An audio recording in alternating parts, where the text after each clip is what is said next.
अधिक मास म्हणजे काय? हा महिना नक्की कसा येतो? याच्या मागे काय लॉजिक असते? अधिक मास हा अधिक श्रेष्ठ महिना यावर्षी 17 मे ते 15 जून 2026 या कालावधीत असून या काळात धार्मिक अनुष्ठाने आणि दानाचे विशेष महत्त्व आहे. सौर वर्ष आणि चांद्रवर्ष यांची सांगड घालण्यासाठी येणारा हा अतिरिक्त महिना भक्तांसाठी आध्यात्मिक प्रगतीची मोठी संधी मानला जातो.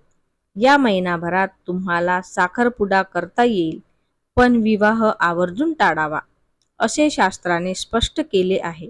सौर वर्ष 365 दिवसांची असते, तर चांद्रवर्ष 354 दिवसांची असते.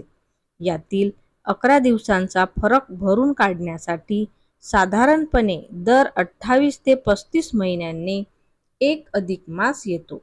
चांद्र महिन्यात सूर्याचे ज्या राशी संक्रमण होत नाही त्याला अधिक मास किंवा मलमास म्हणतात. यंदा सूर्य मेष राशीतून वृषभ राशीत संक्रमण न करता एकाच राशीत राहणार असल्याने ज्येष्ठ महिना अधिक झाला आहे.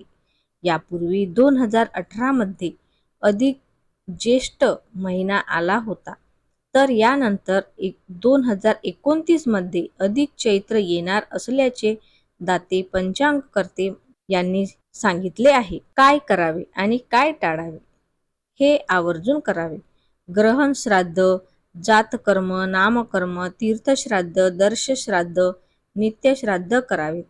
तसेच साखरपुडा, बारसे, डोहाळे जेवण, जावळ, वाहन खरेदी, नवीन व्यवसाय, नवीन वस्तू खरेदी, लौकिक गृहप्रवेश करावेत. हे आवर्जून टाळावे. शास्त्राने ज्या पद्धतीने काय करावे हे सांगितले आहे त्याप्रमाणेच काय करू नये हेही स्पष्ट केले आहे. गृहारंभ, वास्तुशांती, नूतन व्रत गृहण, विवाह, चौल, उपनयन, नवीन देवप्रतिष्ठा करू नयेत. व्रतवैकल्ये आणि दान. या महिन्याची देवता भगवान श्रीकृष्ण असल्याने याला पुरुषोत्तम मास असेही म्हणतात. या काळात महिनाभर उपोषण, एकभुक्त राहणे किंवा मौन भोजन करण्याचे महत्त्व आहे. विशेषतः 33 अनारशांचे दान देण्याची पुरातन परंपरा आहे. ज्यांना हे शक्य नाही त्यांनी 33 बत्ताशांचे दान द्यावे. तांबूलदान, गंगास्नान आणि अखंड दीप प्रज्वलनाने लक्ष्मीप्राप्ती व सौभाग्य लाभते अशी श्रद्धा आहे. भक्ती, शक्ती आणि दानांचा त्रिवेणी संगम असलेला हा महिना भाविकांनी सत्कर्मात घालवावा.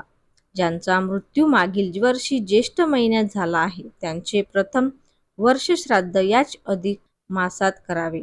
मात्र दरवर्षीचे नियमित ज्येष्ठ महिन्यातील श्राद्ध यावर्षी निज ज्येष्ठ महिन्यातच करावे.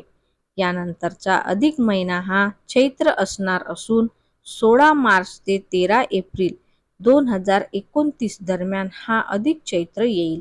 तर माझा व्हिडिओ तुम्हाला कसा वाटला ते कमेंटमध्ये नक्की सांगा. माझ्या व्हिडिओला लाईक करा आणि माझ्या चॅनलला सबस्क्राईब करा. धन्यवाद.